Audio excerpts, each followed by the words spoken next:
Quiero que me acompañe a orar y pidamos al Señor que nos ayude y que nos dé un corazón humilde para poder aceptar su palabra como tal. Oremos. Mi Dios, estamos delante de usted y suplicamos, Señor, que esta mañana, Señor, tu palabra ilumine nuestra mente y nuestros corazones, que nos llene de esperanza, que tu palabra, Señor, nos instruya, nos anime y nos corrija. Señor, permítenos que al final de este servicio de adoración, nosotros podamos salir, Señor, edificados por lo que tu palabra enseña. Señor, te lo pedimos en el nombre de tu Hijo Jesús. Amén. Amén. Una vez más, iglesia, buenos días a todos. Buenos días. Este es un domingo en que nosotros nos reunimos como iglesia para adorar al Señor, pero también para meditar en su palabra. Y estoy muy contento de verles a cada uno de ustedes que ha elegido poder venir acá y poder ser instruido por lo que la palabra de Dios quiere enseñarnos esta mañana. Y recuerden que nosotros estamos estudiando el libro de Hechos y hasta hoy domingo, este domingo, estamos iniciando ya el capítulo número 3. Nuestro hermano Carlos acaba de leer, él leyó en la Reina Valera. Entonces, es increíble, ¿no? Cómo pasamos varios domingos, creo que más de 2 meses pasamos en 2 capítulos.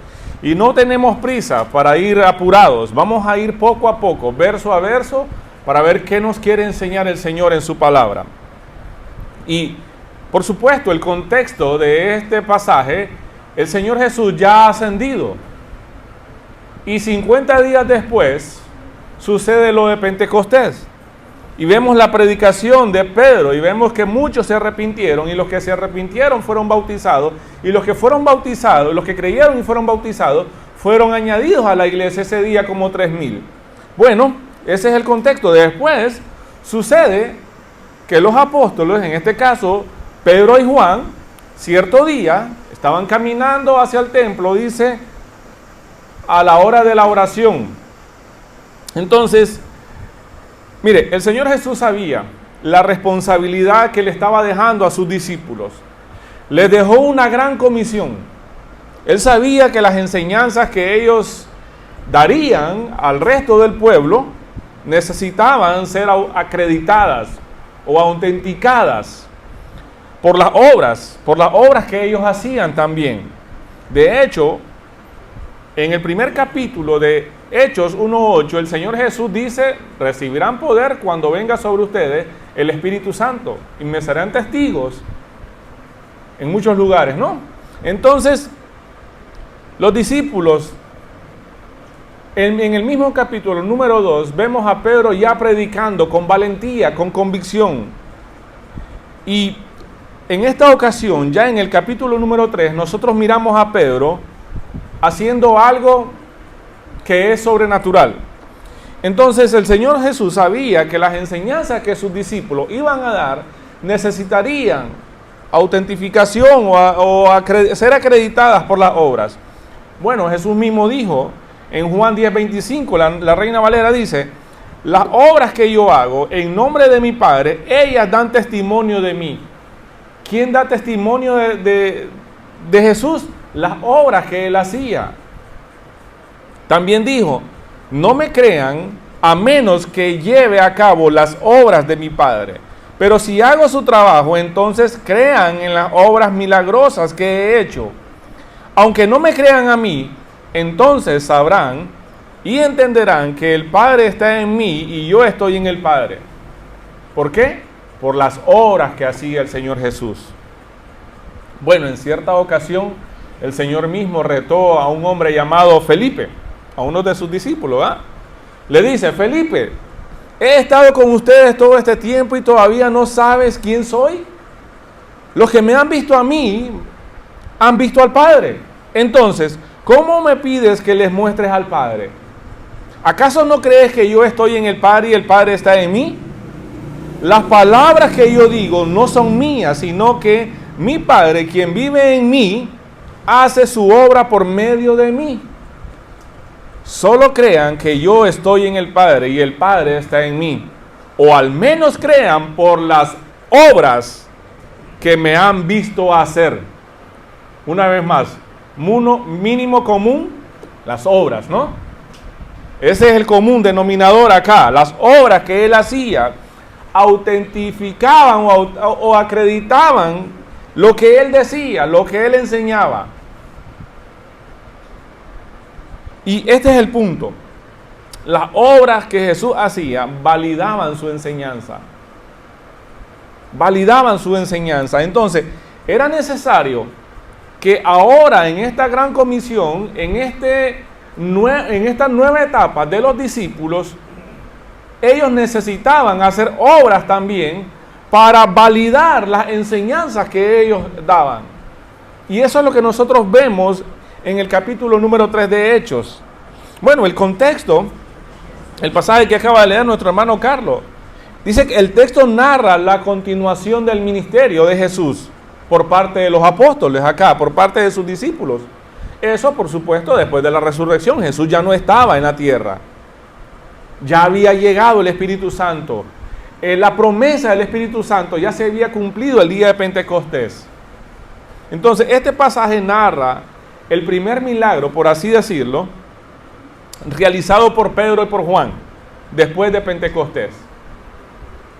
Aunque personalmente yo podría decir, el primer milagro fueron las más de 3,000 almas convertidas, las más de 3,000 almas transformadas en nuevas vidas. Pero dejémoslo ahí, como el primer milagro, así visible para el resto de la gente. Algo sobrenatural que estaba ocurriendo ahí. Entonces, este pasaje narra que Pedro y Juan, camino al templo, sanan a un hombre cojo de nacimiento. Entonces, ese milagro no solo transforma la vida de este hombre, sino que también atrae, escuche bien, atrae la atención de la multitud. Y eso proporciona, de cierta manera, una plataforma o el escenario perfecto para la proclamación del Evangelio. Eso es lo que está ocurriendo ahí. Pero, ¿a qué iban Pedro y Juan al templo? ¿Qué iban a hacer? A orar, dice. A orar. Eso nos enseña que, nuestro primer punto dice, que los discípulos creen en el poder de la oración. Los discípulos creen, o en la eficacia, pues, de la oración.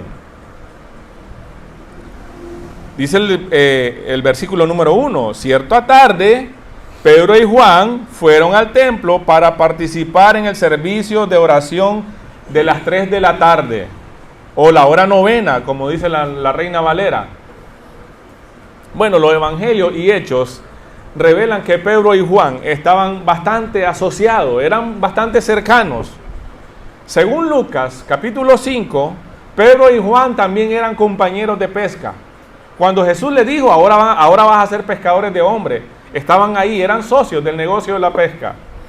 Entonces, bueno, de hecho, Pedro y Juan y alguien más llamado Jacobo, uno de los 12, eran del círculo íntimo de los 12 de Jesús. Ellos los tres fueron cuando Jesús los llevó a un lugar más alto, al Getsemaní, y le dicen, velen, oren. A ellos fue que el Señor Jesús les dijo, me siento a morir, cuando estaban angustiados. Entonces Pedro y Juan eran bastante cercanos, incluso antes de llegar a ser discípulos de Jesús.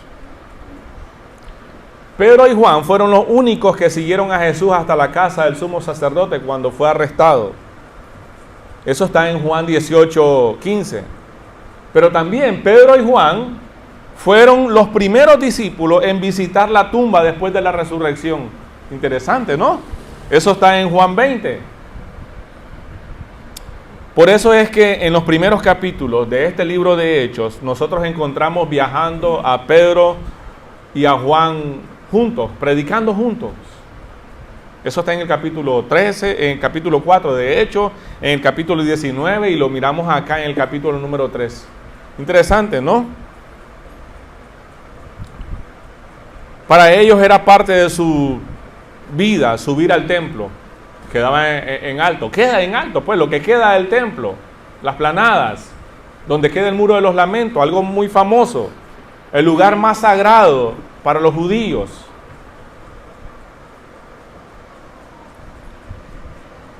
Era parte de su diario vivir, de su vida, subir. Subían, dice la Reina Valera. Eso significa que ellos solían ir con frecuencia. Mire el 2:46 de Hechos. Adoraban juntos en el templo cada día, se reunían en casas para la cena del Señor y compartían sus comidas con gran gozo y generosidad. Eso lo miramos el domingo pasado. Y ahora lo volvemos a ver acá en el capítulo número 3, que sí, subían al templo. Era parte de su vida, parte de su diario vivir, ir al templo a participar de las oraciones, a participar de la adoración. Y cuando dice acá la hora novena, o era la hora de la oración, eso sería tipo 3 de la tarde, según el reloj judío, que contaban las horas desde el amanecer. Por ejemplo, las 7 de la mañana era la hora primera, las 8 de la mañana la hora segunda, las 9 la hora tercera. El Señor fue crucificado la hora novena, que es las 3 de la tarde, a esa hora murió. No fue crucificado a esa hora murió, expiró. Fue crucificado desde las 9 de la mañana, aproximadamente. Bueno, el Salmo 55:7, para los que anotan, menciona 3 horas de oración. Y siendo 2 de ellas la hora tercera, que es las 9 de la mañana, y la hora sexta, que sería el mediodía. La hora novena, a las 3 de la tarde, era cuando más gente concurría.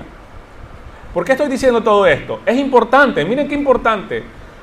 ¿Por qué este hombre, cojo de nacimiento, está ahí a las 3 de la tarde? Mucha gente llegaba, claro que sí. Es cuando más gente llegaba. Pero o sea, hay más calor a esa hora. Bueno, el costo del beneficio. Posiblemente estaba pensando en recoger un poco más de dinero. Entonces, era cuando más gente llegaba al templo. En los versículos 1 y 2, dice que camino al templo, los 2 apóstoles encontraron a un hombre cojo de nacimiento. Su caso era triste. Este hombre no tenía esperanza. Los médicos de la época no podían curarlo. Y el versículo número 2 dice que lo ponían todos los días a este hombre cojo. Eso indica que era su diaria rutina, por así decir. Era una rutina diaria la que él tenía, mendigar ahí en ese lugar. Entonces, ahí está esta escena. Los apóstoles Pedro y Juan, que ellos por supuesto representan la continuidad del ministerio de Jesús o el liderazgo apostólico, van camino al templo. ¿A qué? A orar. Y se encuentran a este hombre cojo de nacimiento. Y antes de analizar lo que sucede a continuación, nosotros podemos ver qué tan importante era para los discípulos de Cristo la oración, algo que su maestro les había enseñado. Entonces, mire, iglesia, la oración es fundamental para la vida del creyente. Con la oración nosotros mostramos dependencia y confianza en la voluntad de Dios. La oración prepara el camino para la manifestación del poder de Dios. Nosotros como Iglesia Bíblica El Camino creemos en el poder de la oración, en una oración ferviente, llena de fe, una oración con persistencia, con pasión, para ver manifestada la presencia y la voluntad de Dios en nuestras vidas. Escuche lo que dice Efesios 6:18. Oren en el Espíritu en todo momento y en toda ocasión. Manténganse alertas y sean persistentes en sus oraciones por todos los creyentes de todas partes. Bueno, Filipenses 4:6. Por nada estéis afanosos. ¿Quiénes son afanosos acá? Solo una persona padece de afán. Casi todos padecemos de afán. Hay momentos en el día en que nos afanamos, nos estresamos, nos agobiamos, nos frustramos e incluso hasta llegamos a desesperarnos, a estresarnos, a desanimarnos. Por nada estéis afanosos, sino sean conocidas vuestras peticiones delante de Dios en toda oración y ruego, pero también dice con acción de gracias. Entonces, me encanta como lo decía John Bunyan. ¿Saben quién es John Bunyan? El que escribió El progreso del peregrino. Este hombre, estando preso, escribió uno de los libros más leídos en todo el mundo. Un libro traducido por cientos de idiomas. Si usted no ha leído el libro El progreso del peregrino, debería leerlo. E incluso hay una película animada para niños. Hace unos 3, 4 años salió, si no me equivoco.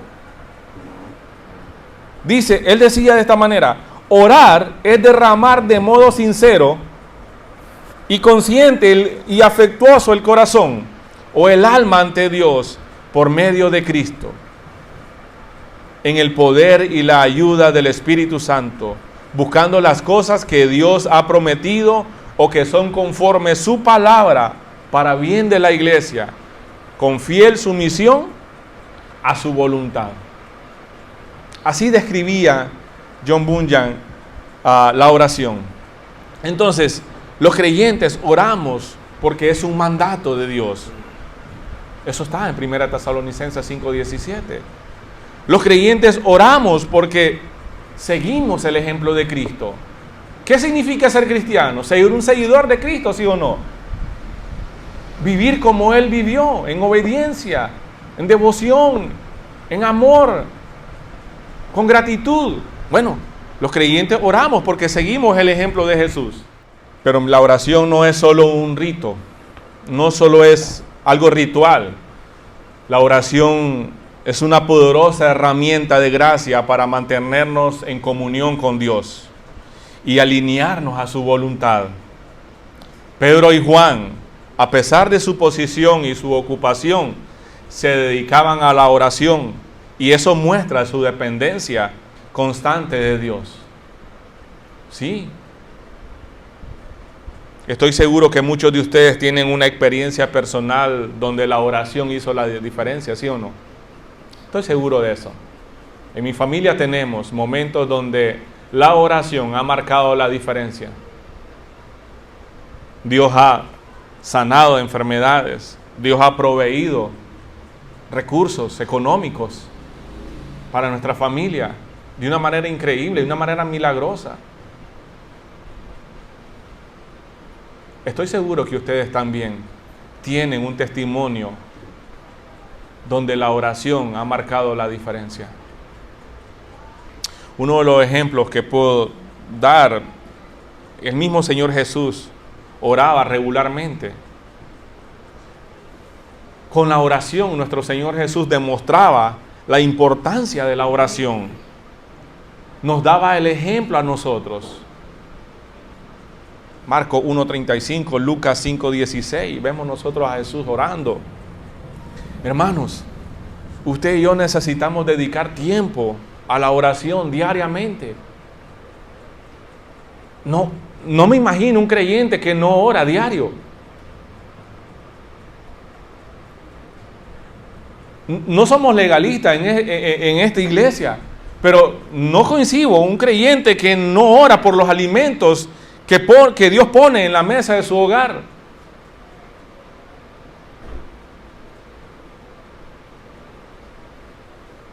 Pero he conocido supuestos creyentes que se sientan a la mesa o tienen el plato de comida ahí y ni siquiera se toman 30 segundos para meditar y agradecer por el pan que tienen en sus manos. Pero no estoy hablando solo de eso. Estoy hablando que una vez al día dediques un tiempo a solas con Dios. Hay matrimonios que no saben qué es orar juntos. No saben qué es orar juntos.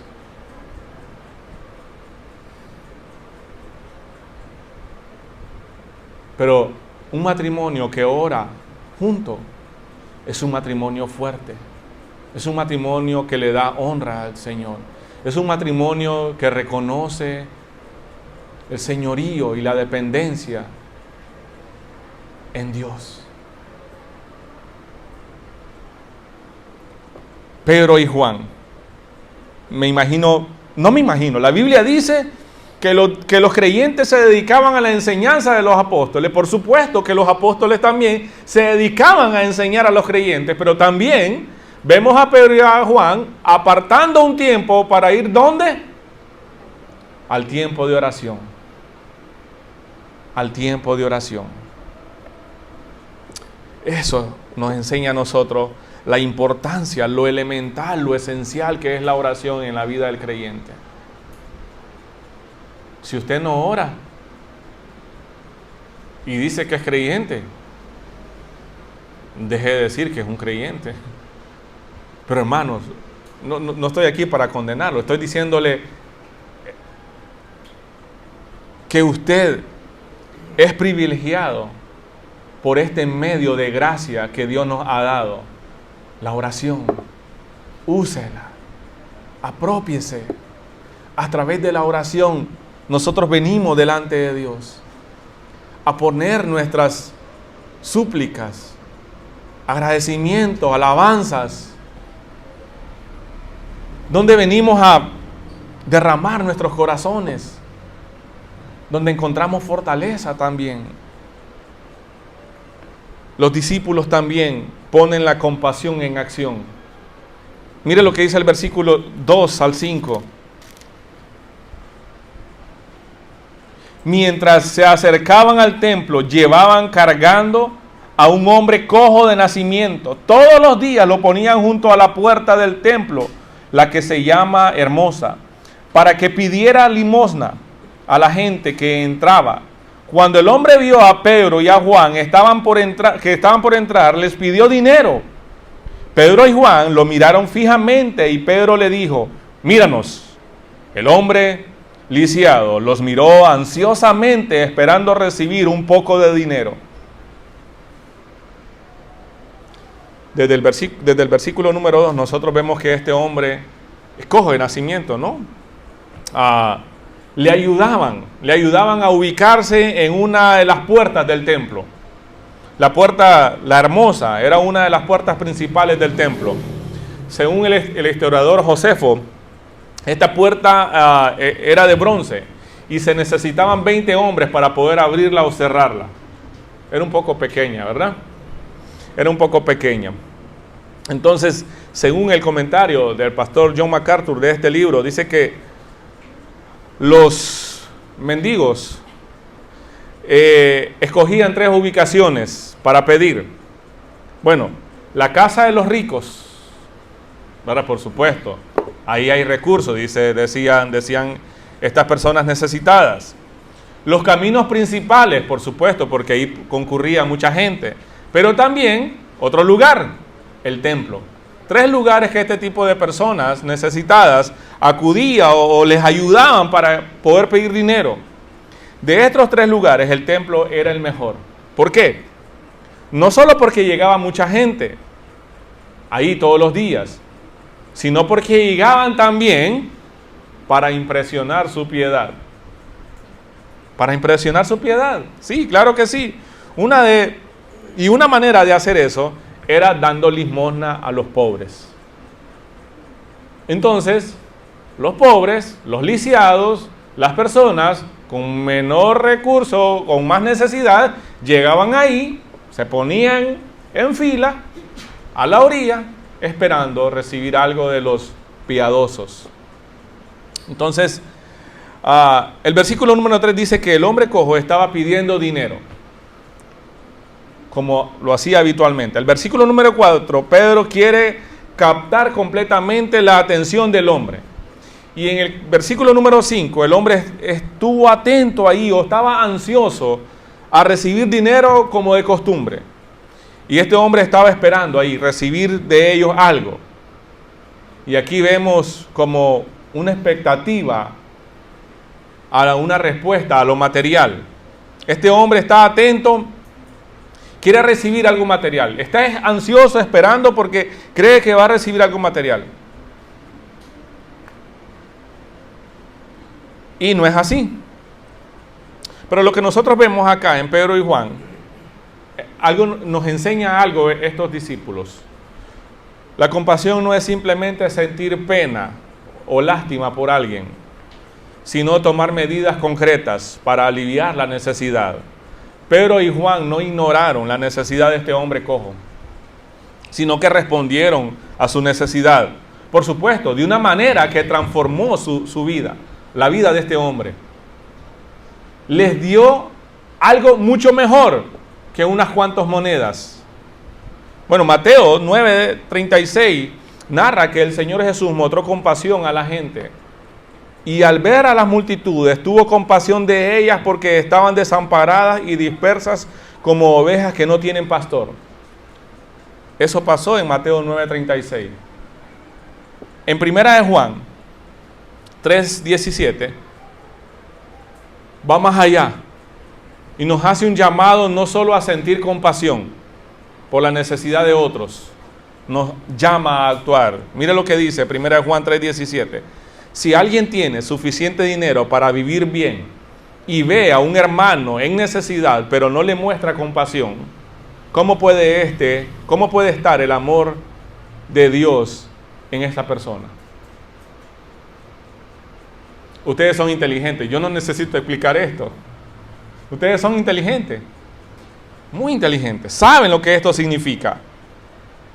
Pero escuche, la compasión es una característica esencial del ministerio cristiano. Debe llevarnos a la acción.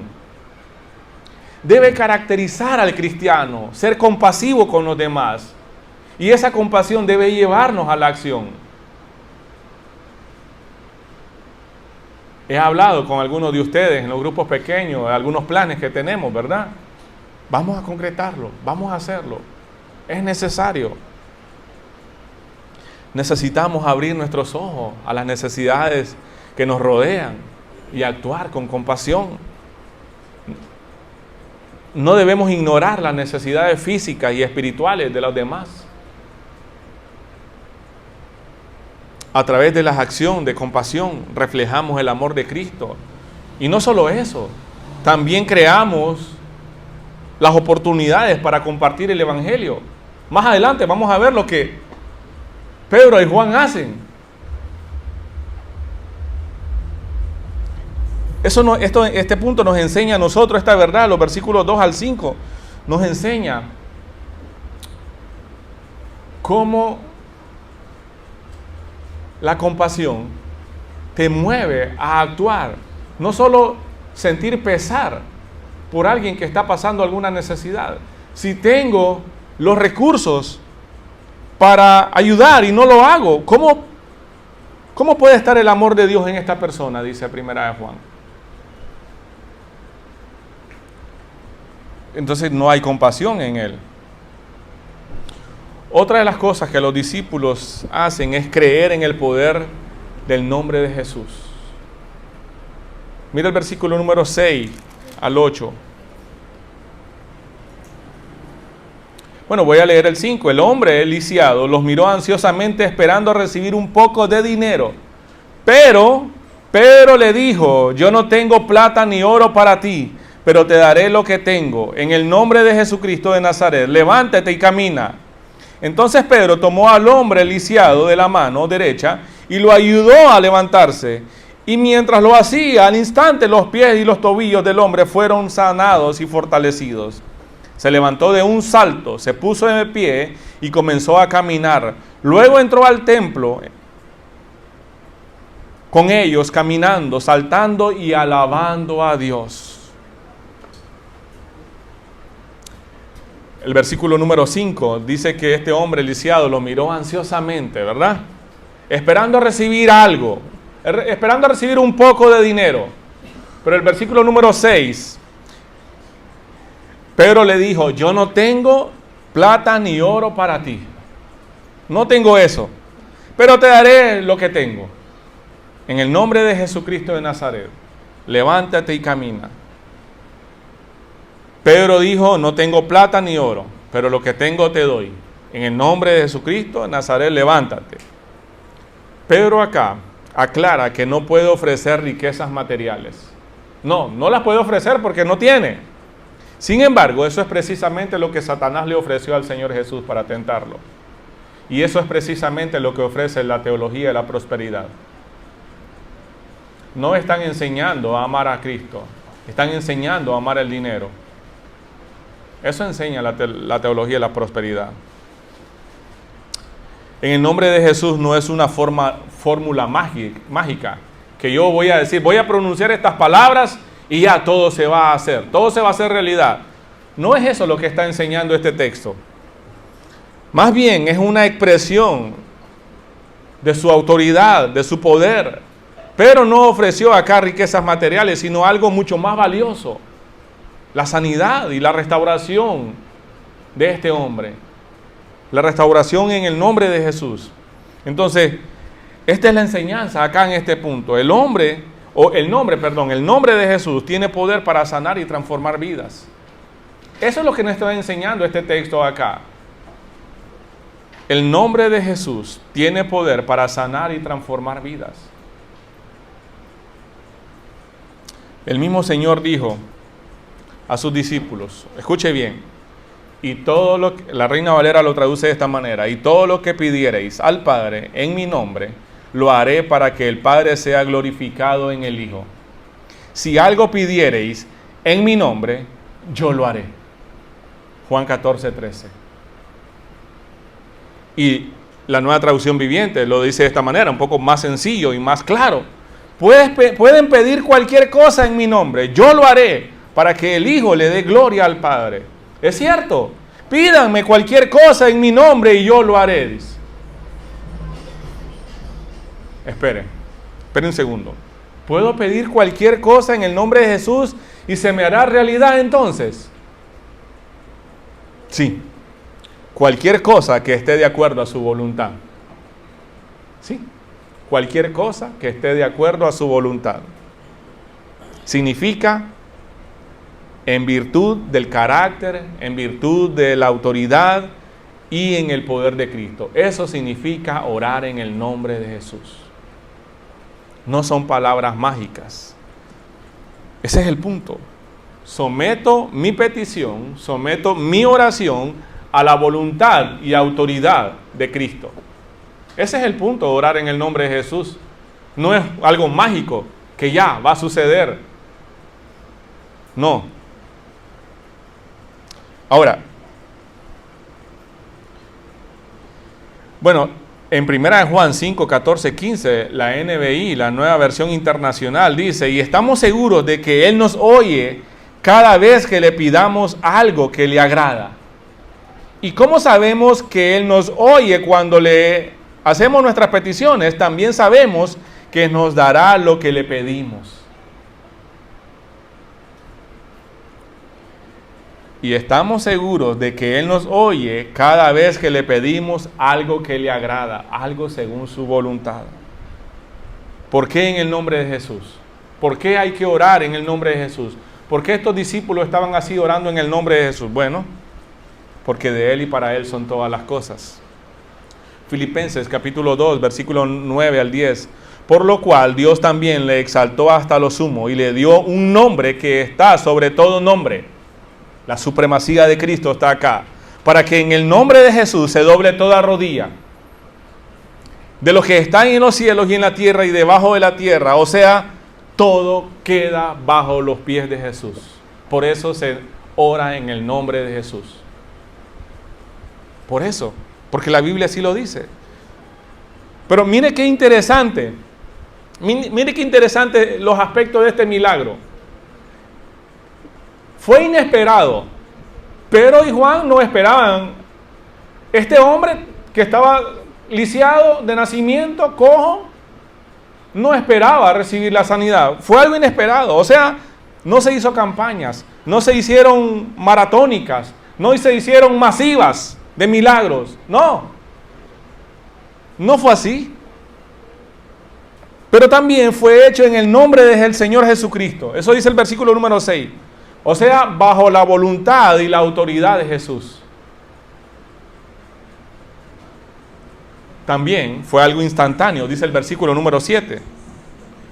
Eso es muy contrario a las supuestas sanidades progresivas de hoy en día, que dicen ponete la mano por aquí, en el riñón, en la espalda, aquí no sé dónde, para acá, por allá, y se está sanando, ya está creciendo el vaso, dicen. Esos son charlatanes.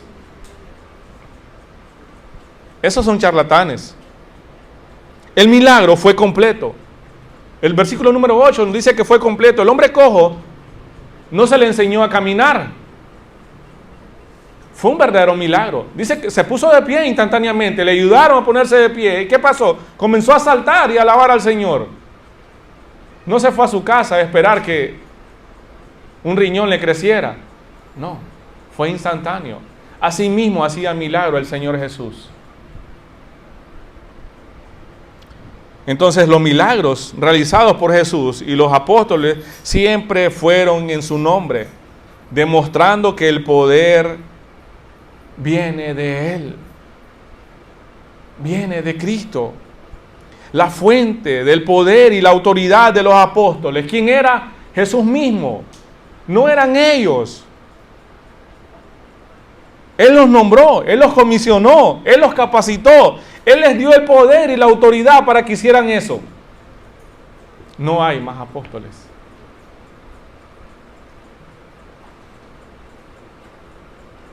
No. Mis hermanos, usted y yo necesitamos confiar más en el poder del nombre de Jesús en nuestro diario vivir. Pastor, ¿y cómo es vivir confiando en el nombre de Jesús? Bueno, le voy a dar 3 ejemplos prácticos. Confianza en medio de las pruebas. Usted confía en el nombre de Jesús, confiando o cuando pone su confianza en Él en medio de las pruebas. Confíe en Jesús en medio de las dificultades. Romanos 8:28 dice que a los que le aman, todas las cosas le ayudan a bien. ¿Qué significa eso? Voy a enfrentar las pruebas con la certeza de que Jesús está conmigo y Él tiene el control. Eso significa vivir confiando en el poderoso nombre de Jesús. La segunda, cuando usted confía en las promesas de Dios. Cuando usted pide según las promesas de Dios, según lo que Él ha prometido para sus hijos, no según tus caprichos o mis caprichos, no según mis deseos y tus deseos, sino según lo que Él ha prometido para usted y para mí. Dios no ha prometido que íbamos a vivir una vida color de rosa. Al contrario, Dios ha prometido que íbamos a vivir dificultades, tiempos difíciles. La misma gente de tu casa que vive bajo tu techo puede ser tus enemigos, dice. La nuera contra su suegra. Tus propios hermanos pueden ser tus enemigos, hermanos de sangre. Alguien que no comparte tu misma fe. Pero usted debe confiar en las promesas de Dios. Debe reconocer y creer las promesas de Dios que están en su palabra. Bueno, 2 Corintios 1:20 nos recuerda, pues todas las promesas de Dios se cumplieron en Cristo con un resonante sí.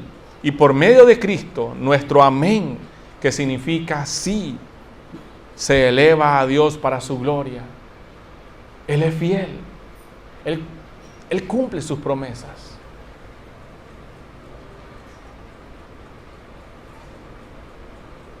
Cuando estamos en problemas, solo recordemos que Dios está en su trono. ¿Qué significa eso? Como dice mi hijo David, ¿qué significa eso?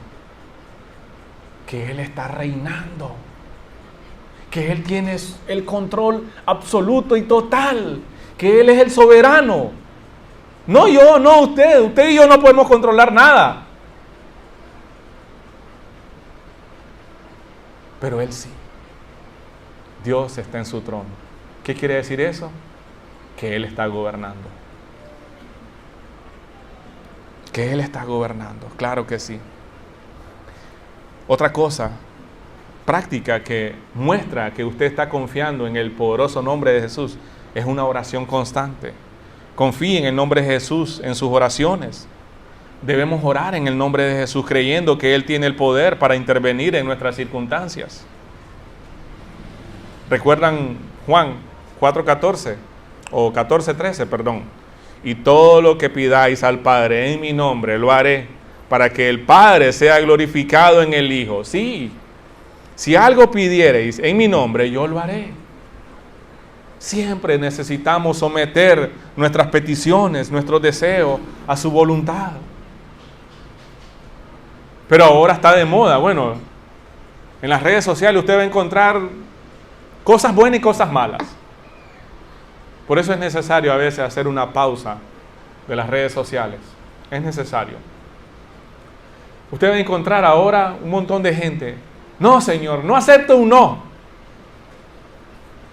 Usted no acepta un no. En serio. ¿Y quién es usted para no aceptar un no del Señor? Lo arrebato, lo declaro. En serio. ¿Quién te ha dado esa autoridad? ¿Dónde dice que sos el soberano?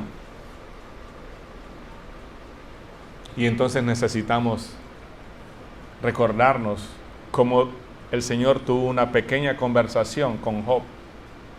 ¿Recuerdan?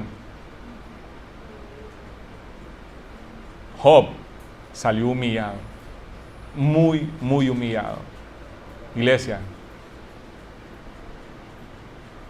usted y yo necesitamos confiar en Cristo en medio de las pruebas, confiar en Dios y en sus promesas, demostrar que confiamos en Él a través de una oración constante, persistente, humilde. Entonces, ore en el nombre de Jesús, ore con fe, sí, y espere ver milagros transformadores en su vida, en la vida de sus familiares. Proclame el nombre de Jesús con valentía y con convicción, sabiendo que en Él hay poder para cambiar cualquier situación. Pero ¿sabe qué es lo que pasa? Que muchas veces pedimos y le decimos al Señor, Dios, quítame este problema, quítame esta dificultad, ya no aguanto, Dios. Y el Señor dice, ¿cómo no? Sí puedes soportar un poquito más. Y entonces ahí es cuando el Señor trae convicción a nuestros corazones y nos dice y pone oraciones en nuestros corazones que es, Dios, antes que esta situación cambie, por favor, ayúdeme a aprender lo que yo necesito aprender. Enséñeme, Señor, lo que yo necesito aprender. Antes que salga de esta situación, por favor, cambia mi corazón. Entonces, antes que Dios cambie la situación, pidamos al Señor que cambie nuestros corazones, que cambie nuestras intenciones, que nos haga corazones conforme su voluntad, conforme sus propósitos, conforme sus planes. Y como decía Agustín de Hipona, si mis planes no son tus planes, Señor, desbarátalos. Y como hemos orado en estos últimos meses con nuestro proyecto que tenemos como iglesia, ¿no? Le hemos dicho al Señor, sí, aquí están en nuestras manos, pero abrimos nuestras manos también, Señor, y te los ofrecemos. Si es tu voluntad, que se haga. Si no, quítalos de nuestras manos. No queremos hacer algo que vaya en contra de la voluntad de Dios. O usted sí quiere hacer algo que vaya en contra de la voluntad de Dios. Muchas veces algunos cristianos saben que eso no es agradable para Dios, pero persisten en continuar.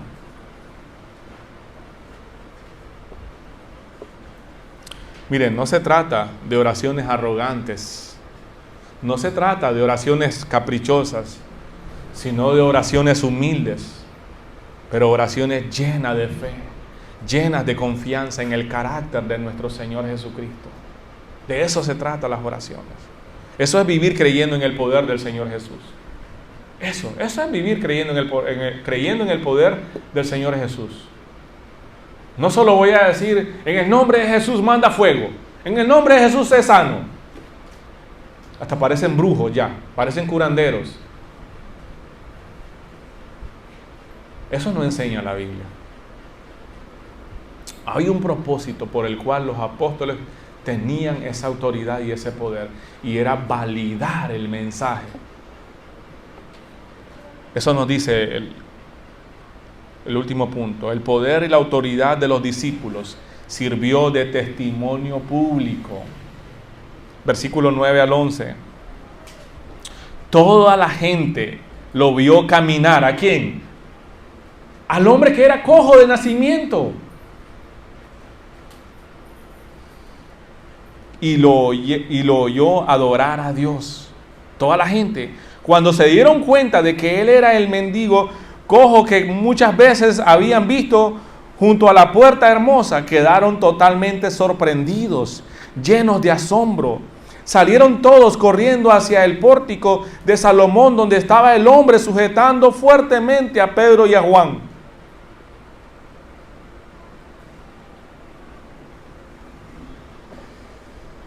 Todo el pueblo, aquí dice, o sea, muchos testigos, muchos fueron testigos del milagro. Dice que este hombre alababa a Dios.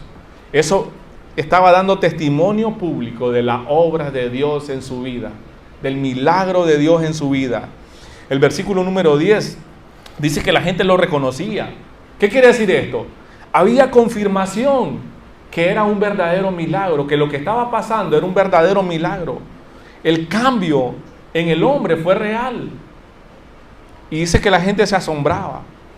O sea, una reacción natural ante un milagro evidente y poderoso. Mateo 5:16 dice, de la misma manera, dejen que sus buenas acciones brillen a la vista de todos, para que todos alaben a su Padre Celestial.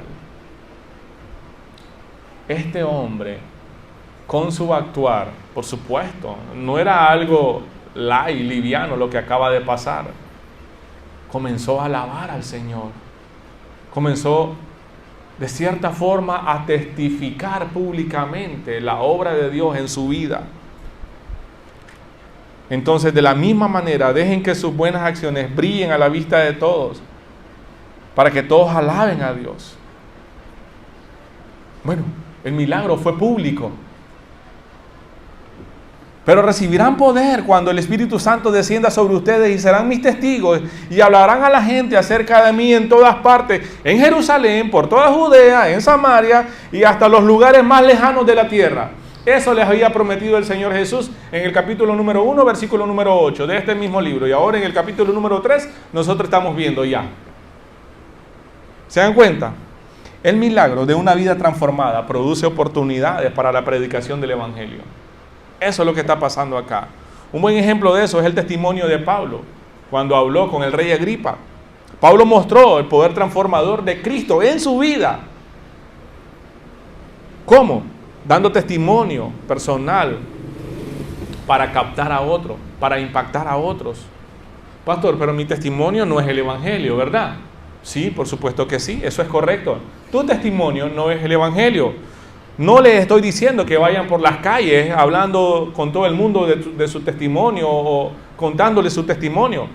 Pero lo que sí les digo es que el poder transformador de Dios en tu vida produce una oportunidad o provoca una oportunidad para que puedas predicar el Evangelio. ¿Sí? Cuando la gente mire el cambio de vida que usted tiene, la gente lo observa, ¿no? ¿Sí o no? O no mira a la gente cuando usted se porta mal y te dice, no es que vas a la iglesia, pero también la gente mira cuando cosas buenas suceden en tu vida.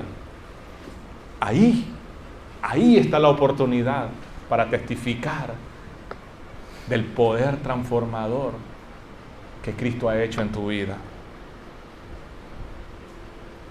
Entonces, el milagro que está pasando acá en Hechos 3 y el resto del libro que vamos a ver, tenían un propósito específico.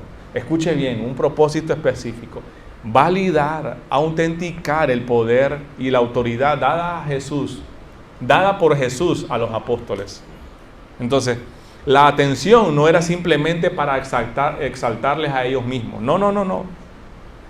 Era una especie de plataforma para que ellos pudieran predicar a Cristo resucitado. Ese era el propósito de los milagros que los apóstoles hacían. Ellos mismos reconocieron que la fuente de su poder, que la fuente de su autoridad no estaba en ellos mismos, sino que venía de alguien superior. ¿Quién? Cristo mismo. Cristo mismo. Miren nuevamente el versículo número 8. Dice, y saltando se puso en pie y anduvo y entró con ellos en el templo, andando y saltando y alabando a Dios. Aquí hay una respuesta inmediata de gozo. Hay reconocimiento que la fuente de su sanidad había sido el Señor, no los apóstoles. El hombre, interesante, ¿no? Que el hombre no comenzó a postrarse delante de los apóstoles, sino alabando al Señor.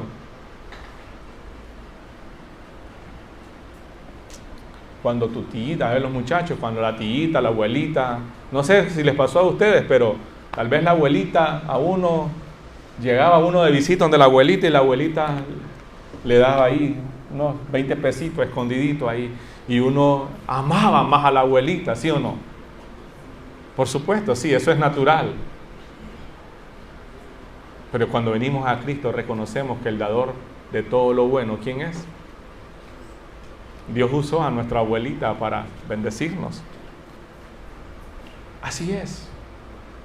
Cuando recibimos favor de un amigo, de un hermano,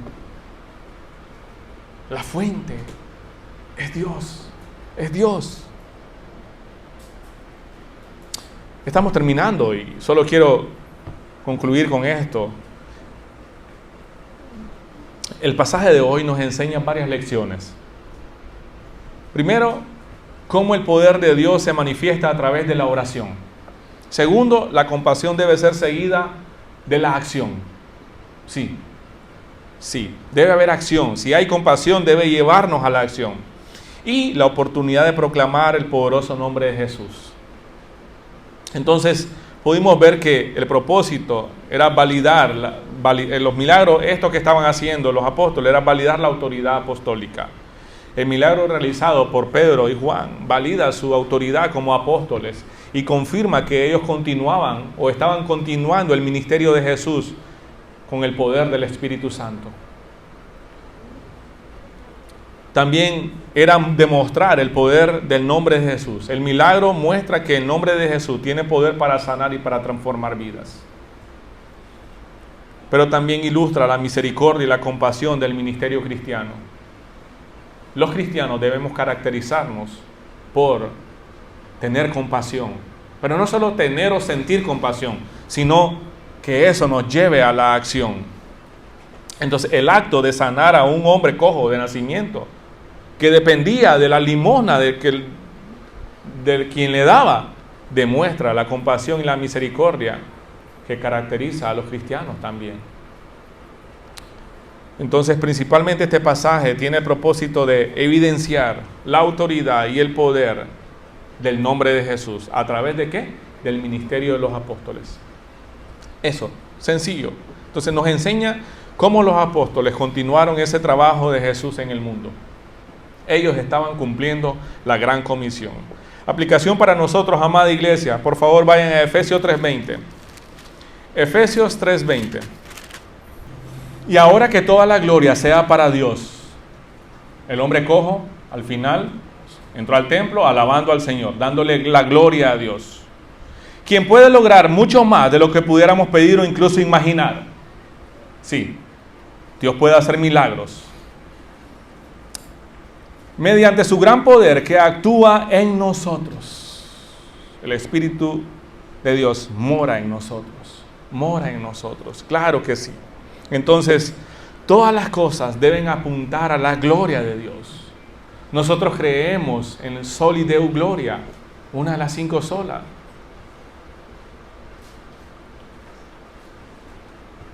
Sola Escritura, sola fide, sola gratia, solo Christus, solo Deo Gloria. Solo a Dios la gloria. Solo a Dios la gloria. El testimonio del hombre sanado no solo glorifica a Dios, también atrae a otros hacia Él. La gente se aglomeró con asombro y eso dio oportunidades. Vamos a verlo el próximo domingo, a Pedro y a Juan, a predicar el Evangelio. Entonces, reconocemos que cada acto de gracia, cada acto de poder en nuestras vidas es para darle la gloria a Dios y para dar testimonio de su soberanía en el mundo y en nuestras vidas. Si usted ha recibido gracia de Dios, ha sido solo por la misericordia y la soberanía de Dios. Usted y yo no las merecemos. Entonces, amada iglesia, 3 cosas. Tenga presente en tu corazón que las obras que Dios ha hecho en tu vida son por gracia. Tenga presente eso. Nunca se olvide de las obras que Dios ha hecho en su vida. 2, también comparta sus testimonios con otros para que puedan ver el poder transformador de Dios y puedan glorificarle. 3, sea un testigo intencional de la gracia y del poder de Dios en cada oportunidad. Sea intencional. No se siente en el bus esperando que otro le hable, como me pasó a mí en los primeros años como cristiano. Yo tenía el deseo de compartir el Evangelio con otros, pero me daba temor. Me sentaba en el bus, iba al trabajo y yo esperaba que la otra persona me hable. No, debemos ser intencionales. Pues todas las cosas provienen de Él y existen por su poder y son para su gloria. A Él sea toda la gloria por siempre. Amén. Lo que está sucediendo acá, en este pasaje, es todo para la gloria de Dios. Lo que Dios está haciendo en la Iglesia Bíblica El Camino es todo para la gloria de Dios. Lo que Dios está haciendo en tu vida es todo para la gloria de Dios. Oremos. Padre, en el nombre de tu Hijo Jesús, te damos toda la gloria y toda la honra a ti, Señor, por tu gran poder, por tu misericordia, por tu bondad, por los milagros hechos en nuestras vidas, por las oraciones contestadas, Señor. Las que fueron contestadas con un sí y las que aún fueron contestadas con un no. Y también las que nos dicen espera. Confiamos, Señor, que tu voluntad es perfecta, que tu poder sobrepasa nuestro entendimiento. Señor, en el poderoso nombre de tu Hijo Jesucristo, ayúdanos, Dios, a reflejar cada día tu carácter, la obra transformadora de tu Hijo Jesús en nuestras vidas, y que todo sea para tu gloria y que otros también puedan glorificarte. En ese poderoso nombre, en el nombre de Jesús te lo pedimos. Amén. Amén. Que Dios les bendiga a todos, amados.